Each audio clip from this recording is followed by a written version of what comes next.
You got to see something first before you can fix it. You got to see something first before you can investigate it, understand it.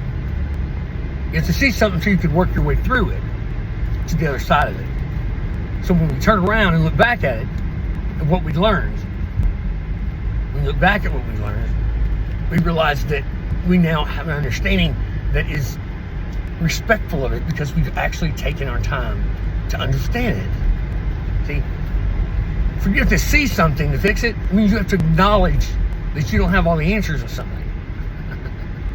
That's what it is. That's an acknowledgement we don't have all the answers. And because we don't have all the answers, that means that we need to, we have to learn those answers. We learn those answers by asking questions. And it's through the questions that we find the answers. That's the way it works. Answers are everything. You know, and when I say ask questions, what do you do when you ask questions? Well, you're blind in something. You don't know something. You're blind. That's why you would ask, right?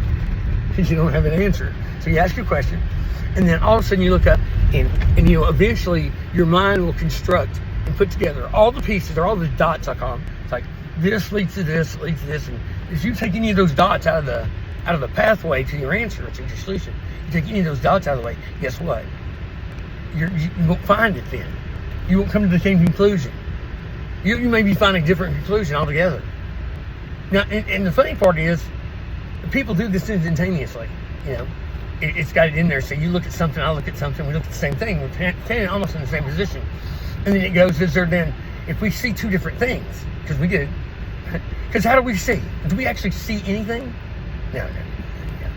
Your mind takes all this data and that you see, that you get through your eyes, okay? And it's mind that interprets it to make sense of it.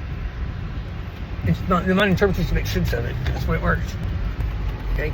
And then that making sense of it that you did to understand it, okay?